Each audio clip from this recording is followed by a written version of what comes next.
If you have questions or suggestions for future podcasts, please submit them in the comment section below. Don't forget to like, share, and subscribe. God made us rich. Hi, I'm Dave Arnott, the Christian Economist. Would you like to pay for your breakfast and get 8 free? Want to pay only 3% of your air conditioning bill?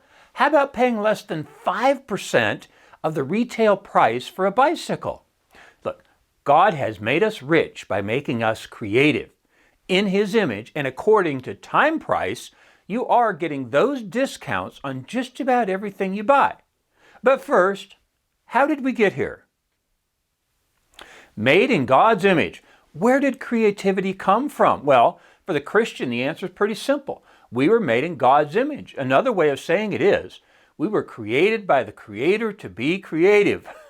That explanation is well received by my students at Dallas Baptist University. I often wonder how creative innovation is explained at secular universities. See, it's the first part of what sometimes is called the 3-chapter gospel: creation, fall, redemption. We were created in the Imago Dei, or in God's image. We are not God. We're not even little gods, but we were made in His image, and we believe that's the source of our creativity. The hockey stick of prosperity. Humans were poor in the Old Testament and the New Testament. Very, very few people were rich, and those are the ones we mostly read about: Abraham, Solomon, etc. But a very large percentage of the population in biblical times were poor. By some estimates, 25% of the first century population were slaves. See, we used to ask, why are people rich? And now we ask, why are people poor? Because such a small percentage of the world's population is poor. People living in abject poverty has been reduced from, listen to this, 44% to just over 8% in my lifetime. That's one of the most astounding economic statistics you will ever hear. So, what changed? How did we accomplish the Great Escape, as 2013 Nobel Prize-winning economist Angus Deaton called it in his book by that name, The Great Escape? Jonathan Haidt has called it the most important diagram in human history, end quote. Don Boudreaux at George Mason University explains it as the hockey stick of human prosperity in a very convincing YouTube video. Where does the hockey stick turn up? 1776. See, 3 things happened in the same year. There was a political revolution, a technological revolution, and an economic revolution. First, the political. Americans know this easily. It is arguably the greatest political revolution in history when the United States declared its independence from Britain. Scotsman James Wilson signed both the Declaration and the Constitution. The second revolution was technological. That occurred when James Watt perfected the steam engine. It was the first form of non-muscle power that could be moved to any location. Third was the economic revolution, instigated by the writing of The Wealth of Nations by Adam Smith. How about this? All 3 of those Scotsmen, James Wilson, James Watt, Adam Smith, were at Glasgow University from the years 1759 to 1762. Think about walking into a pub and asking, who are those 3 guys over in the corner? Jeez. Would you arrive late for a lecture when it featured a panel of futurists that included James Wilson, James Watt, and Adam Smith? I don't think so. Honestly, I just stumbled onto this amazing providence, and I'm not even really sure what to do with that information. Because of it, I read a book titled How the Scots Invented the Modern World, but it concentrated too much on the military battles and not enough on the 3 revolutions I was interested in. I think there was something going on in their religion, but I don't have the details yet. I know they had been pretty strict Calvinists who believed that their lives were predetermined for them, but somehow the spirit of creative innovation was alive in the mid-18th century in Scotland, and the world is richer today because of it. Time price. How do we measure our wealth? Well, sometimes in my class at Dallas Baptist University, I have claimed that gas is cheaper for my freshmen this year than what I paid for it when I was a freshman in 1973. Until the Biden administration declared war on oil, I was right, but not so much anymore. When adjusted for inflation, the 44 cents that I paid for gas in 1973 should cost about $2.75 today. When President Trump was allowing freedom for the oil industry, that was correct. Now, with gas averaging about $4 a gallon, it's not true anymore. So, inflation adjusting is one way to measure wealth across generations. But a better technique is called time price. That means how many hours of work must a person do to buy a similar product or service in different time periods?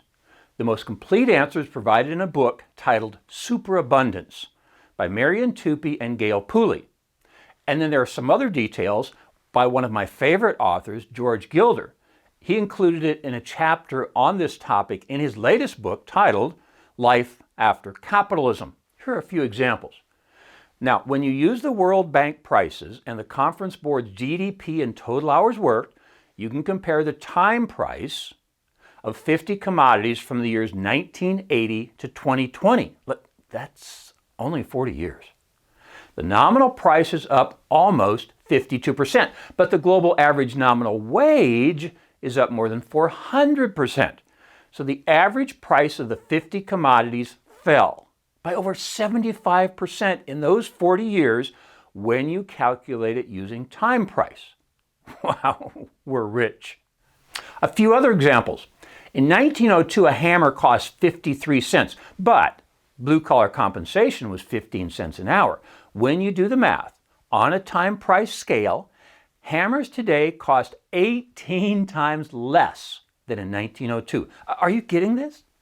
Today you can buy 18 hammers for the same time price that your great-grandfather paid in 1902. Here's another one. Corn derivatives are in many different food items, and this one's personal to me because I had a nice conversation about corn production and prices with a high school classmate who's a farmer. I met him at my 50-year high school reunion last weekend. I guessed correctly that when we were in high school, 120 bushels of corn per acre was a good year. They now make 220 bushels or more per acre. My friend who's a farmer humbly explained, well, it's only a few percent every year increase. Jeez. For the Malthusians who claim population will outstrip the Earth's ability to support us, listen to this data point about corn. Over the last 85 years, every 1% increase in population has corresponded to a 3.3% increase in per person corn production. So, eat your vegetables. Okay, here's another one. How about breakfast? In the 100 years since 1919 to 2019, we have experienced an 854% increase in what is called breakfast abundance. That's based on the 11 items that make up a typical meal. Is population destroying the earth? Well, for every 1% increase in population, we get a 4% increase in breakfast abundance when measured by time price.